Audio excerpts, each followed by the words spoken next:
Good morning, class 9th BTC.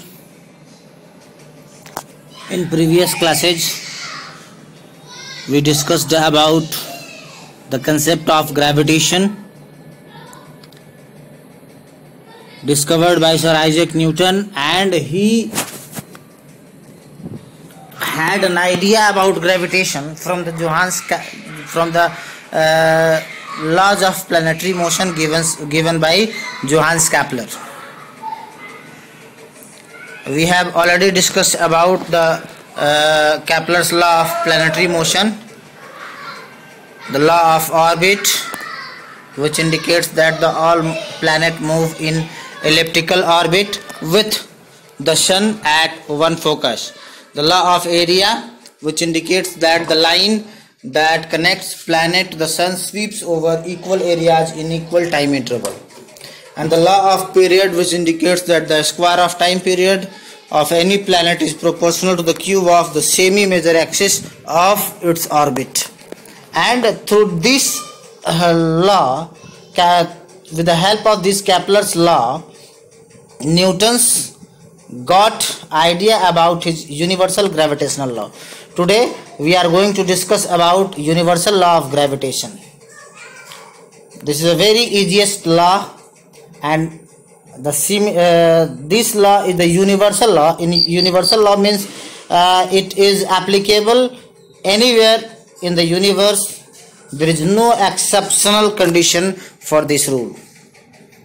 Newton stated that gravitational force between two objects works along the straight line that joining them.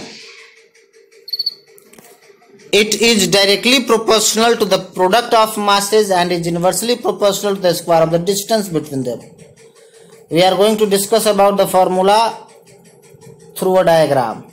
These are the two objects, object 1, object 2, and Newton said that the gravitational force between the object 1 and object 2 works along the straight line that joining the object. It means if first object is being attracted towards second, the object moves along this straight line that joins them.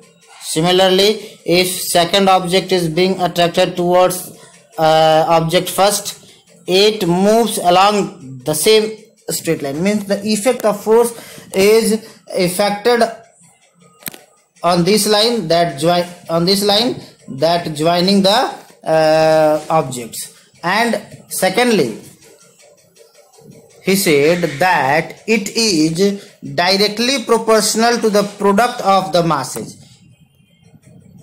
Let mass 1 and mass 2, m1 and m2. So F is proportional to m1 into m2 and is inversely proportional to the square of the distance between them. The separation between the object is considered as r, then force is inversely proportional to 1 by r square. According to this law, directly proportional means if mass of any one of the or two of the object increases, if mass increases, then force will definitely be increases. If mass decreases, then force will definitely be decreases. Similarly, force and relation between force and distance is of inversely proportional. It means if distance between the object increases, then the force between them will be decreased. Distance increased, force decreased. Distance decreased, force increased. Thus, according to the universal law of gravitation, we have two mathematical lines.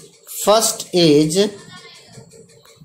line is F is proportional to m1, m2. Second line is F is proportional to 1 by r square.